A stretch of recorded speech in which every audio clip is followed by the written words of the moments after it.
Hello, my name is Dominic. This is my Section 4 assignment, and I will be discussing civil rights activists. So, people always fear what change is, they fear what's different. So, when minorities of every kind started demanding equality, the routine day of the majority white males soon became threatened. This change frightened these majority men, and they tried to resist this change for as long as they could. However, through affirmative action and minorities taking the initiative, changes were soon to follow. So the three major minority groups I will be discussing are the feminist groups, African American civil rights, and the minority civil rights of Latino and Hispanics. Shirley Chisholm stated, just as the other race minorities, we are part of the reason for the oppression. In other words, the oppression was not battled by any of the minorities at the time. When the Jim Crow laws were established, these were not stopped until 1965, which is a complete 100 years after the 13th Amendment was ratified. So they pretty much let the Jim Crow laws take place for a complete century. Changes were wanted, however, they were not demanded till years after the respective suffrage movement. It wasn't until then that nearly the entire black race gathered together and demanded an initiative. Also, it's somewhat crazy to realize that African Americans had the right to vote before women, African American males that is.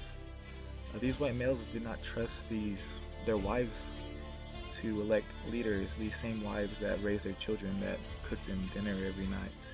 They actually allowed African American males the right to vote before these women. The Hispanic population also was not excluded from this oppression. They were often secluded to urban slums and held only low class and unskilled jobs, and also found it very difficult to gain a higher education past high school. As far as tactics are concerned, they all had great leaders. All three of these groups wanted change, however, they weren't organized at first. They needed these three leaders to take charge and organize them and make sure that their protests were tactfully put in place. And the feminism side, they had Betty Friedan. She created an initiative with her book, The Feminine Mystique. Also, she was pretty involved in the creation of NOW, which stands for National Organization of Women. And one of the most notable protest movement for women activists was their protest outside the Miss America pageant, in which they protested on the idea that women were more than stay-at-home moms, and I quote, the degrading, mindless boob girl syndrome, end quote. They demanded equal employment opportunities, since most of their work was limited to teaching, nursing, and receptionists. One of the most notable successes for the feminist campaign was Schultz versus Wheaton Glass Company. In this case, the company basically gave Schultz the same position as a male employee. However, they had different titles, and since they had different titles, they did not pay Schultz, since she was a woman, the same amount. However, this ruling outlawed that. They said that simply by changing the position's name between a male and a female, the pay has to be the same. In this photo, this is Miss Angela Davis. They're actually taking photos of her walking into UCLA as she performs her first lecture as the first black woman professor at the university. One of the main catalysts that black African American civil rights activists used was Rosa Parks sent to jail for her refusal to give up. She refused to give up to a white person, even though she was in the colored person's seating area. She was sent to jail, and this would spark outrage throughout the South and highlighting the inequality that they had. The main leader for the African Americans was Mr. Martin Luther King Jr. He was the leader who would initiate the March on DC, and also the bus boycotts. With these boycotts, they highlighted the strength, importance that the African American people had, and also the effect in everyday operations in the South, and also the strength they have in the amount of numbers, how it nearly created the busing system to go bankrupt. So the March on Washington, D.C. was one of the most influential and effective protest movements in U.S. history. Here we have Mr. Martin Luther King Jr. after he had given his famous I Have a Dream speech. This is during the March on Washington, which is regarded as one of the most influential and effective protest movements in U.S. history. Essentially, there was about 200,000 people here. Not all were black, about 85% were black. The rest were either other minorities or even white people joined. These people were spread out throughout the streets of DC, and they demanded an enforcement of inequality of jobs and freedom. It was a great success. It propelled the Civil Rights Act of 1964, which outlawed discrimination based on race and color, religion, or sex, and also would lead to the Voting Rights Act being passed, which outlawed racial discrimination when voting. What may have sparked the need for change in Latino civil rights movement is Operation Wetback, in which they deported many Hispanic and Latinos back to their home countries, including community leader Luisa Moreno.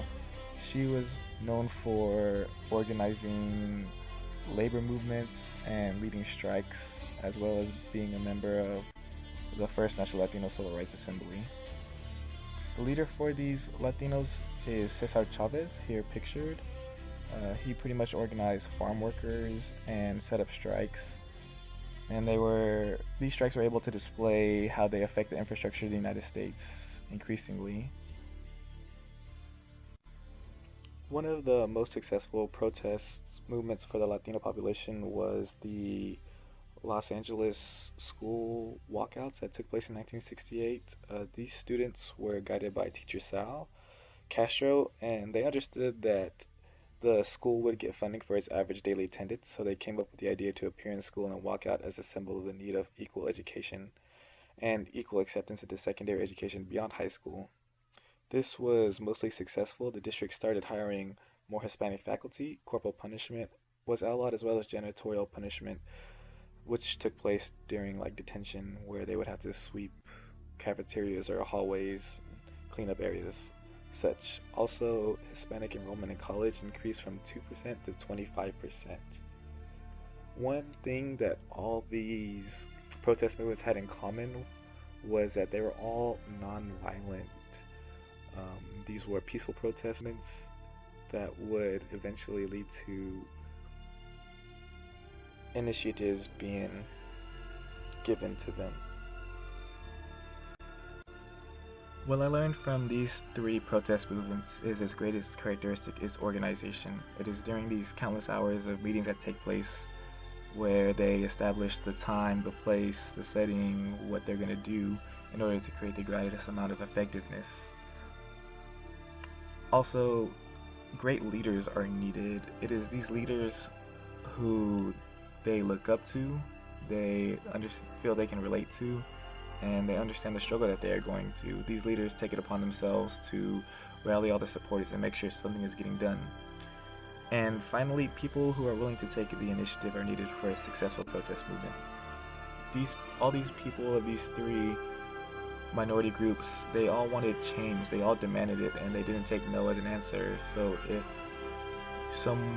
if a protest group is going to be submissive, they obviously are not going to get what they want for, and they're going to go nowhere. It is up to the people protesting to emphasize the need for this change and to not take no as an answer and continue striving towards this change no matter what it costs.